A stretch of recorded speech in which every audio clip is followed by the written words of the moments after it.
doña Inés. Don Laureano. Bueno, yo no soy académico porque los académicos se tratan de don, pero bueno, muchas gracias por el don.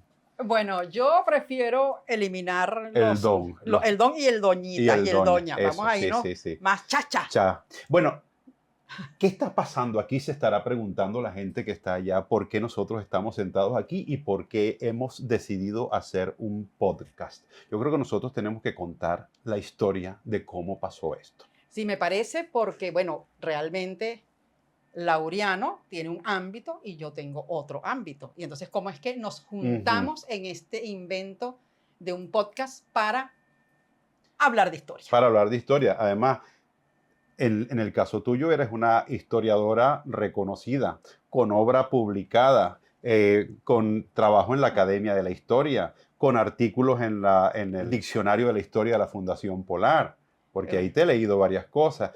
Y yo me he desenvuelto en el terreno del humor.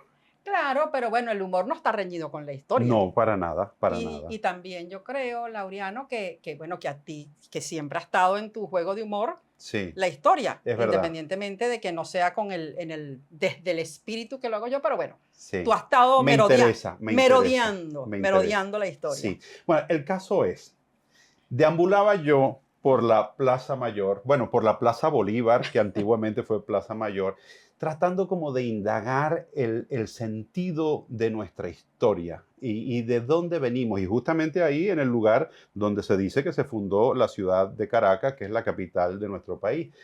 Y claro, en ese lugar tan emblemático, meditando yo sobre esas cosas de nuestro devenir, apareciste tú.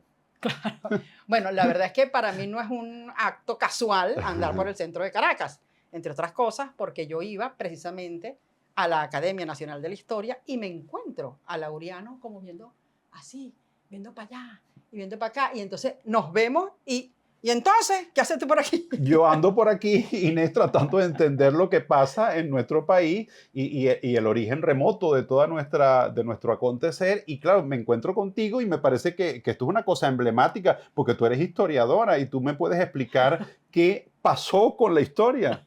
Claro, sobre todo que yo creo que ese espacio, la plaza, lo que fue la Plaza Mayor, como decía Laureano, y que ahora es la Plaza Bolívar, allá han pasado miles de cosas. Claro. O sea, realmente es un espacio con una carga histórica enorme. Entonces, como inspiración está muy bien, pero también como generación, como generador de dudas, de inquietudes, Claro.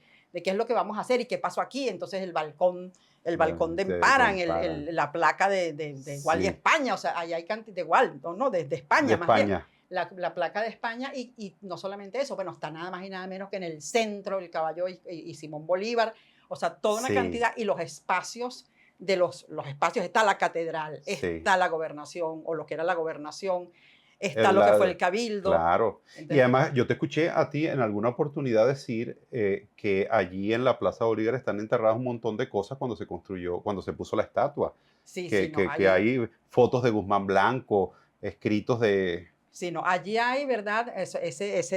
Una caja de tiempo que se enterró allí justamente cuando se montó la estatua de Simón Bolívar. Eso fue exactamente en tiempos de Guzmán Blanco. Pero bueno, encontrándonos en la plaza y hablando de todo lo que hay allí, de todo lo que eso inspira, inventamos entonces, bueno, ¿qué te parece? Eso fue invento de Laureano.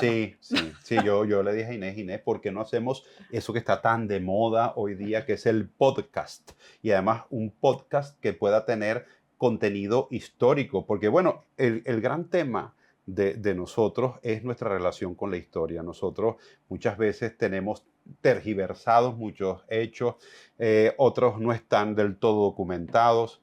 Otros se han hecho populares de una manera que contradice la realidad histórica y es un tema que creo que puede ser de interés para la gente. Claro, a mí me llamó la atención, ¿verdad? Porque cuando Laureano me dice, bueno, hagamos un podcast, yo primero, ya va, vamos a ver cómo... Vamos por parte. De qué se trata, pero sí entiendo, y creo que ese es más o menos el espíritu de lo que queremos elaborar, realizar y llevar adelante es, ¿qué hacemos con la historia? O sea, ¿qué hacemos con lo que sabemos, con lo que no sabemos, con esto que Laureano y que los historiadores tenemos como parte de nuestra preocupación? Los lugares comunes, o sea, esa cantidad de cosas que tenemos en el disco duro que no necesariamente representan una conexión con lo que efectivamente significan esos hechos.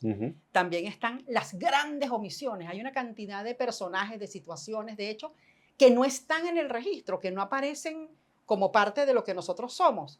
Hay también eso que tú planteas de, bueno, de tergiversaciones, equivocaciones, también los pleitos, las polémicas, ¿no? Personas importantes que han quedado relegadas, por ejemplo, Rocio. Rocio es un personaje importantísimo del que uno no le ve estatuas por ahí, ni Plaza Rocio, ni Avenida, ni Avenida Rocio. Ni Estado Juan Germán Rocio. Sí. Sí, no, yo creo que hay no solamente eso, muchísimos personajes que demandan un poco de conocimiento, de atención, pero también episodios, procesos, situaciones. O sea, yo creo que tenemos eso como una relación con la historia también muy construida muy negativamente. Porque una de las cosas que tú me decías es la historia del colegio. Sí, lo que te enseñan en el colegio, que es una cosa, una historia aprendida con fechas, y si no te sabes la fecha te van a raspar. Entonces la gente se memoriza fechas, pero no entiende los procesos, que yo creo que los procesos son más interesantes que la fecha, porque a lo mejor a la fecha uno se aproxima intuitivamente. Bolívar debió nacer, si la independencia fue en 1800, bueno, por ahí 1700 y picote, final de... Entonces, claro, uno va sacando fechas. Que te peles por 10 años en el nacimiento de Bolívar tampoco es tan grave. Bueno, podría ser. Depende, pero claro, lo que sí es grave es que tú no sepas, por ejemplo, que Bolívar fue el libertador, o que Bolívar hizo la campaña admirable, o que Bolívar hizo tantas otras cosas que forman parte del acontecer. Entonces, claro, es hacer la historia cercana a la gente e interesarles a ustedes en la historia, porque, bueno, hay una frase muy trillada que yo no creo que sea del todo cierta, que es que los pueblos que no conocen, eso es lapidario, los pueblos que no conocen su historia están condenados a repetirla. Sí. La historia no se repite así igualito. No, claro, ahí hay tres cosas que me parecen importantes. La primera, el tema de las fechas. Realmente las fechas están en el registro del problema de la historia, pero exactamente, o sea, no podemos restringir la historia a las fechas y lamentablemente, bueno, ha habido una práctica que forma parte de una didáctica y de una manera de enseñar la historia, a donde las fechas eran, yo me acuerdo, en la fecha de la fundación y el fundador y a dónde fue, la fecha de la batalla, quién ganó. Cúnchale, una cosa, ¿verdad? Un registro muy difícil y muy complicado. Pero en segundo lugar está el tema del recuerdo que una tiene sobre eso y lamentablemente también el rechazo que ha generado en mucha gente la relación con la historia. Claro. A mí, o sea, cuando yo mira que es la historiadora. Y bueno, yo siempre fui muy malo para la fecha. ¿Cómo ha hecho usted para la... No, bueno, la verdad es que yo la fecha siempre la puedes conseguir en el libro, claro, o sea que no hay necesidad de aprendérsela. Sí. Pero la última cosa que tú comentabas, que me parece también muy importante, que es el tema ese de las grandes premisas. Esa. El que no sabe la historia está condenado a repetirla. O sea, la historia, y tú le puedes torcer el brazo al historiador y ponerlo así contra la pared, contra las cuerdas, y te va a decir, la historia no se repite. Así es. Claro, no se puede repetir porque cada circunstancia, cada momento, cada personaje es... Bueno, es único e irrepetible. O sea, hubo un 19 de abril, hubo un 5 de julio, hubo un 18 de octubre. Claro. Que no hay manera de que, no de que se puede repitan cambiar, en el tiempo. Como tampoco se puede hacer futurología de la historia. Es decir, ¿qué habría pasado si en vez del 5 de julio de 1811 se declara 50 años después? O sea, no tenemos manera de saber qué sucedió. Bueno, esa es una de las grandes cosas. Bueno, y de lo que pasó en esta idea de elaborar el podcast es que empezamos a decir, bueno, si hacemos un podcast, ¿qué nombre le pondremos? Claro, por ahí también la cosa es complicada, ¿no? Porque realmente empezamos a ver una combinación de lo que cada uno de nosotros representa. Era demasiado, Papita decía, Inés y Laureano. O sea, no me parece. Sí, dos historiadores brillantes. Dos historiadores brillantes, imposible. Sí, no, o sea, dos humoristas geniales tampoco.